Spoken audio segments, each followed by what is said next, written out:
Hello mga kabarya, welcome na naman dito sa channel natin, Old Coins PH 1611. Kumusta? Sana nasa mabuti po tayong kalagayan sa panahon sa ngayon.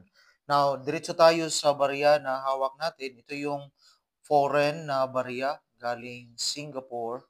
May nakuha tayo na souvenir from Singapore mga kabarya at ito yung bibigyan natin ng update kung may value na kaya ito ngayon, particular itong year na 1987.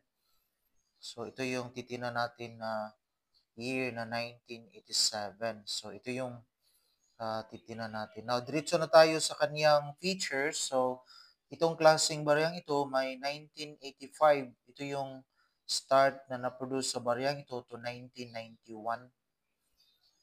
Now, ito yung 50 cents. So, yung equivalent nito dito sa atin, kasi 0.5 Singaporean dollar, nasa 21 pesos itong bariyang ito. Copper nickel, yung composition niya, may bigat na 729.29 grams, 24.66 millimeter yung kanyang diameter. Thickness naman niya is 2.06. Now, round yung kanyang shape, mga kabarya. Now, diretso tayo sa kanyang reverse. Ito yung reverse niya. So, my denomination 50 cents. Then, dito may nakita tayo dito na flower. So, ito yung kaniyang reverse mga kabarya.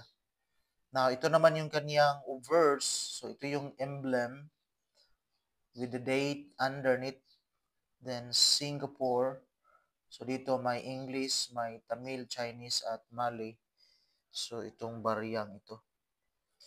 Now, diretso tayo, 1987. So, sa indatnomista.com, mura lang ito dito kasi may 30 million frequency na na-produce sa ganitong klaseng barya. 33% yung kanyang mintage. So, dito at least may nakita tayo. Yung pinakamataas niya dito is 64 pesos sa uncirculated. Pero dito tayo sa ibang source natin para may comparison din tayo. So, dito tayo sa uquen.net. So, dito may value dito na nakita natin. So, ito yung 0.48 US dollar kay in uquen.net. So, the same na barya sa atin, 1987, while dito may mataas sa eBay. So, 1987 pa rin yan. Pero dito, may 2,000 pesos mahigit. 864 pesos yung kaniyang value. So, maganda yung barya niya.